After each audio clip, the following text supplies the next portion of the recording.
2024 সালের 5 আগস্ট এই পুলিশ সদস্যরাই সে সময় দায়িত্বে ছিলেন আশুলিয়া থানায়, যেখানে শেখ হাসিনা সরকার পতনের কিছুক্ষণ পর ঘটে এক নৃশংসতম ঘটনা। 6 জনকে গুলি করে হত্যা করা হয়।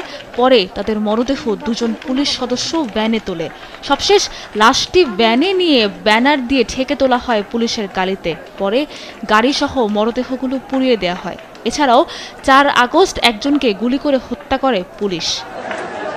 বৃহস্পতিবার বেলা 12:25 এই মামলায় গ্রেপ্তার 8 আসামিকে ট্রাইব্যুনালের কাঠগড়ায় তোলা হয়। তাদের উপস্থিতিতে সংক্ষিপ্ত রায় ঘোষণা শুরু করেন আন্তর্জাতিক অপরাধ ট্রাইব্যুনাল 2। রায়ে সাবেক এমপি সাইফুল ইসলাম, সাবেক এসআই আব্দুল মালেক, আশুলিয়া থানার সাবেক ভারপ্রাপ্ত কর্মকর্তা AFM সায়েদ, কনস্টেবল মুকুল চোকদার, সাবেক এএসআই বিশ্বজিৎ সাহা, যুবলীগ ক্যাডার রনি ভূঁইয়াকে মৃত্যুদণ্ড দেওয়া হয়।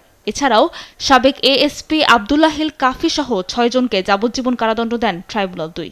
এছাড়া 2 জনকে 7 বছরের কারাদণ্ড এবং রাজসাক্ষী এসআই আফজালুলকে দেয়া হয় খালাস। এই হত্যাকাণ্ডকে হিটলারের গ্যাস চেম্বারের সঙ্গে তুলনা করেছে প্রসিকিউশন। এটা পৃথিবীর নৃশংস ঘটনার মধ্যে অন্যতম। হিটলারের গ্যাস চেম্বারে মানুষদেরকে জ্বালিয়ে দেওয়ার পরেই এইটাকে নৃশংস ঘটনা হিসেবে বলা যায়। রায়ের কপি আজকেই পেয়ে যাব ইনশাল্লাহ। কপি পাওয়ার পর পর্যালোচনা করব। পর্যালোচনা করার পর পরবর্তী করণীয় বিষয়ে সিদ্ধান্ত গ্রহণ করব।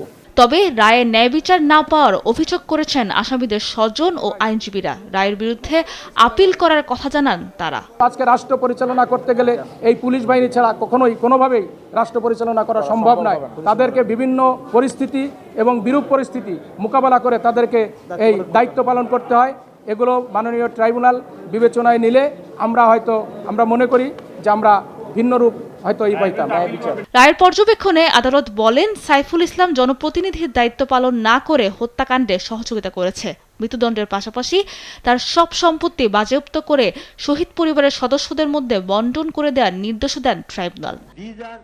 সাবরিনা মজুমদার, দেশ টিভি, ঢাকা।